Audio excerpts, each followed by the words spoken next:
Hey everyone, welcome back to the channel. Hope you all are doing well. I am Abhishek. If you haven't subscribed to my channel yet, do subscribe to my channel and press the bell icon in order to get the latest notification first. So without much further ado, let's start with this video.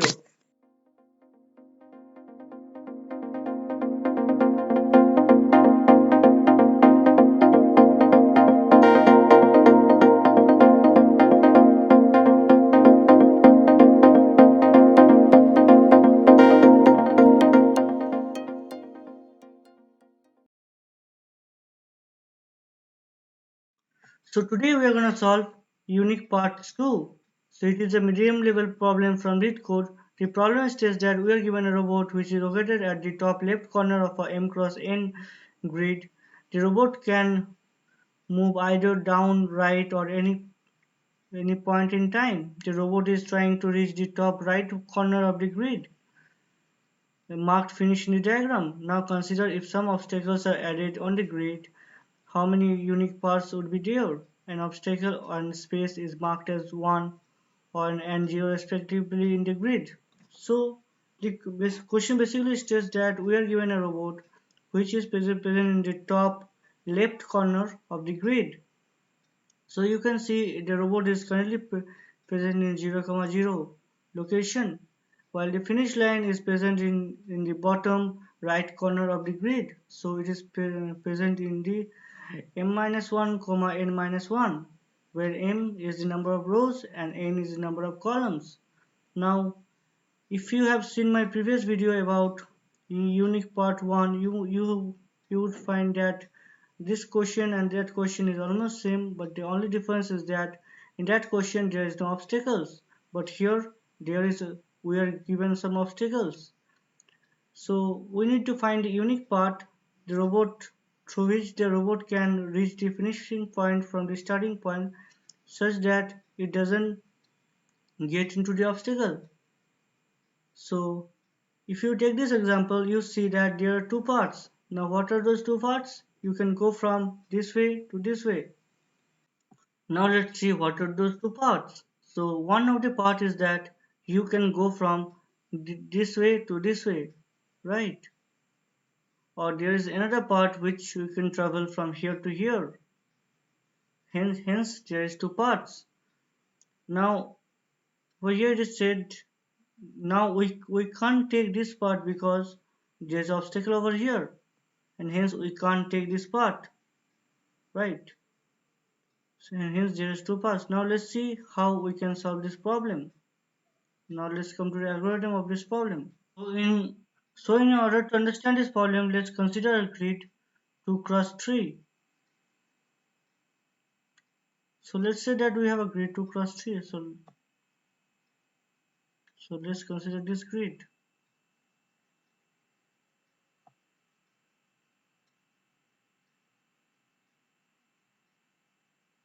Now the robot is currently over here.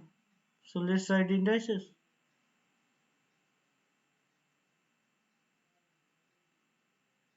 While this finishing point is at 1, 2. So we should be remembering that 1, 2 is our finishing point. According to the question, the obstacles are marked as 1 while the safe zones are marked as zeros. So let's consider that this shell over here is actually the one of the obstacle while the other shells are safe zones. Now let's try to find how many unique parts can be possible for this grid. So currently we are at 0, 0. So let's write it. Now we can perform two operations. Either we can go down or we can go right. Now if we go down, that means we are going to increase I because I denotes the cell of the rows. And if we go right, then we're going to increment J only by 1 because J denotes the columns cells. Now currently we are at 0, 0. So if we move down, so we'll be reaching to cell 1 comma 0 because we are just incrementing I. If we move right, then we reach to cell 0 comma 1 because we are just incrementing j. Now currently we are at this cell.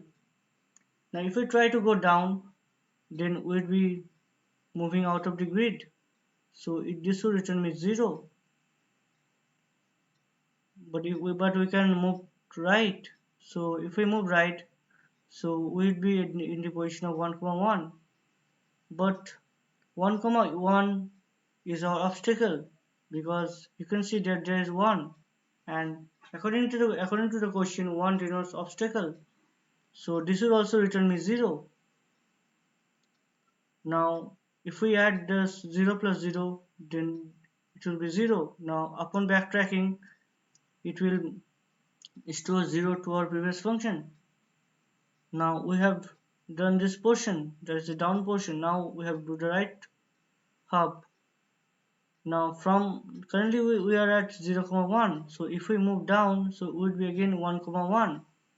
Now we know that 1 comma 1 is an obstacle, so this will return me 0.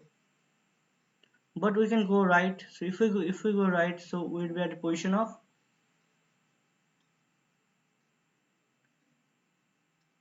1 comma 2.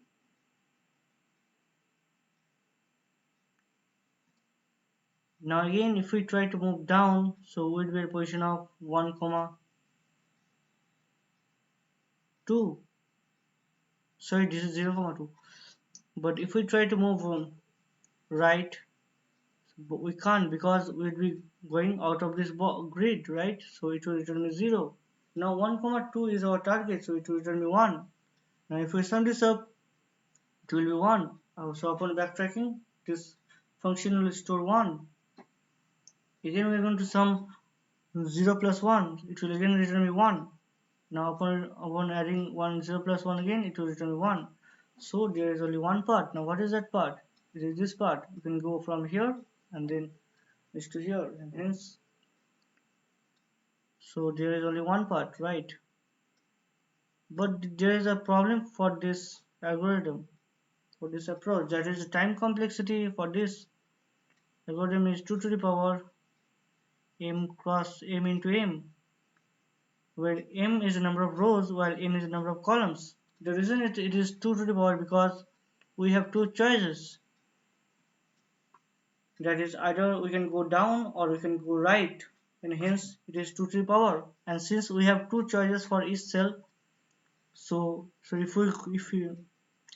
the worst case, if there is no obstacle, so for this cell we have two choices, for this again we have two choices, right?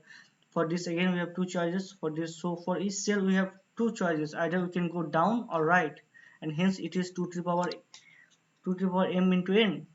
Now 2 to the power m into 8 is an exponential time complexity, right? But we can reduce it. Now you may ask like how? So we saw that we, we saw that there is some redundant cells. Now what do you mean by redundant cells? That is, some cells are repeated. You can see 1 comma over here, 1 comma 1 is repeated. Over here also, if you perform the down operation, 1 comma 1 is again repeated, right? Now if 1 comma 1 is not our target element, then we'd again we would be again moved to the down and the right cells, right? And hence we will be performing the same operation again and again. That is, we are recalculating the same cell again and again. So in order to stop that, what we can do, we can store, that is, we can have a matrix, right? And then we can store when it reaches to 1 comma 1, right?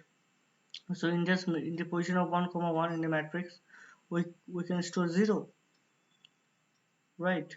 And hence whenever some, so whenever in the recursion we reaches to 1 comma 1 again, so we can just write 0 because we have already visited 1 comma 1, right? And hence we know what we have to store in 1 comma 1 in the cell, right?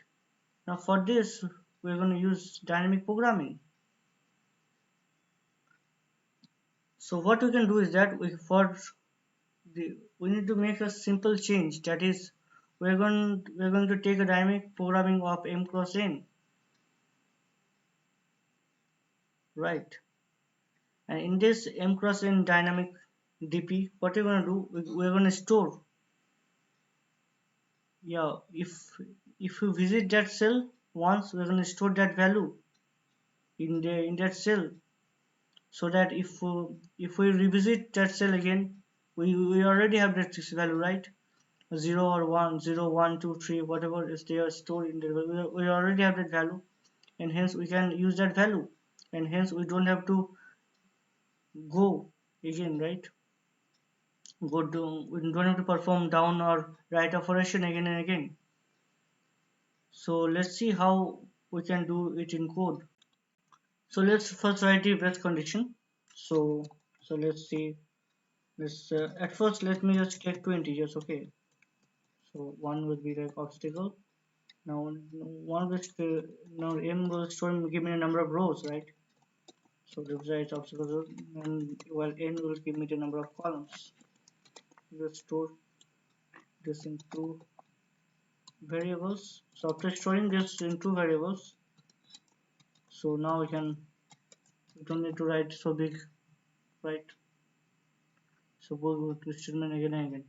Now we're gonna check for like whether there is any obstacle in our finishing line. If there is, then we will return 0, right? So we're gonna write like obstacle grid of m minus 1, n minus 1 should be equals to, if it is equals to 1, then we are gonna return 0, right? Now this should actually check whether there's obstacle in the grid of m minus 1 comma n minus 1. That is the last cell, right? Now once we have done that, we're gonna create a grid, right? So writing vector again of dp, right? Now inside this dp, we're gonna have number of rows and number of columns. So where m is the number of rows, right? So we'll write m, and then we're gonna have n, which will be, and initially each cell of this dp is actually containing -1, right? Now next I'm going to return solve function. This solve function we're going to pass parameters as solve of dp, right? Next we're going to pass obstacle grid. Next we're going to pass m, that is number of rows, n, right? And finally we'll be requiring two extra variables, that is to which will tell me the current cell, right? Now let's write this solve function. So in the solve function, let's write it like solve. I'm gonna have vector. Again, we're gonna have vector. Now we are passing this dp as pass by argument, right? Because we don't want to lost the value, right? That is stored in our dp, and hence we are using pass by argument or pass by reference, you can say. Sorry, we are using pass by reference, right? That is what it means. Now we set vector of error just to get a short name. Let me just pass m and number of rows and n, right? Finally we're passing I and j, that is the extra two variables which you have to consider, right? Then we're going to check whether our error, yeah, we're going to check whether error of, no, we're going to check whether our I is equals to m minus 1, right? And then our j is equals to n minus 1. That is, it is, if it then if it reaches to the last j, right, that is the finish point, right? That means there's a path, so we will return 1. Next we're going to check whether the robot is going out of the grid or not. For this we will be requiring a function named tab is save function, and inside this is the function we're going to pass four parameters. One is I, j, m, and n, right? So these are the four parameters we'll be passing. returning whether it is safe or not by writing it like if it if it is less if I is less than m, right, and then j is less than m. Now we're not going to check whether I is greater or equals to 0 or j is greater or equals to 0 because we are actually incrementing it, right? So if and hence hence actually we are incrementing I and j, right? So there's no need to check whether I is greater than equals to 0 or not because because that condition will always be satisfied, right? Hence we are not going to write just those two conditions. So we're going to check whether it is safe of I comma j m comma n, right? So if it is not safe, right, and hence we are giving a not operator over here. Next we are gonna check for like whether there is obstacle or not by writing error of I comma j if it is equals to 1, right? Hence there is obstacle, so we will return 0. Now we are gonna move down and right. We're gonna perform the two operation, that is down and right operation, right? So for that, since this function is returning, so this function it should be operation type int, right? Because we are actually returning this function, right? So its return type should be integer. Now since this function is returning something, so we're going to store that value in a variable. So let's take a variable a. We're going to store this value. So we're going to call dp. Next we're going to call error for the m and n. And since we are moving down now, the only thing which is changing actually the I, right? While j will remain same. Now let's write the right condition. So we're gonna have dp again, error m and n, right? But now we are moving towards the right, and hence the thing which is changing is actually j. So we'll write I comma j plus 1.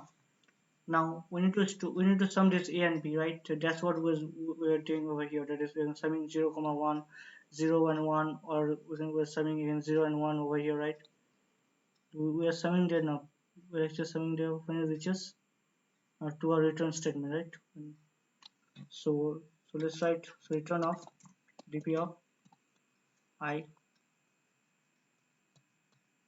comma j is equals to a plus b. Now this is going to return me something, right?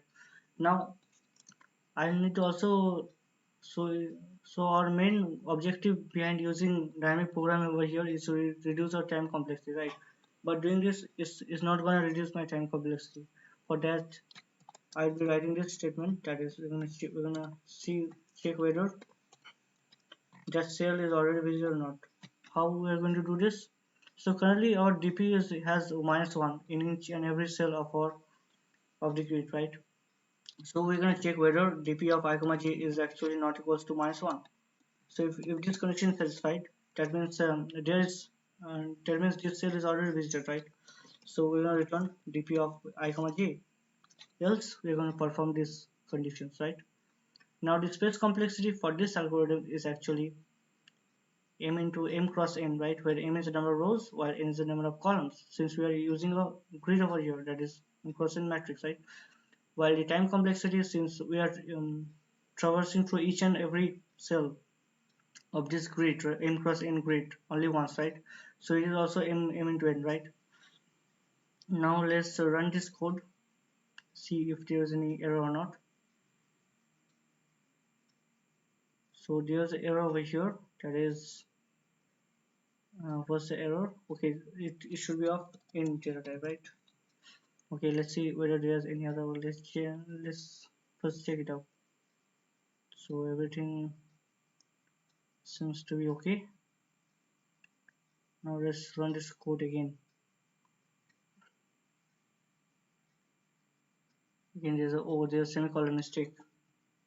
Okay, so let's run this code again.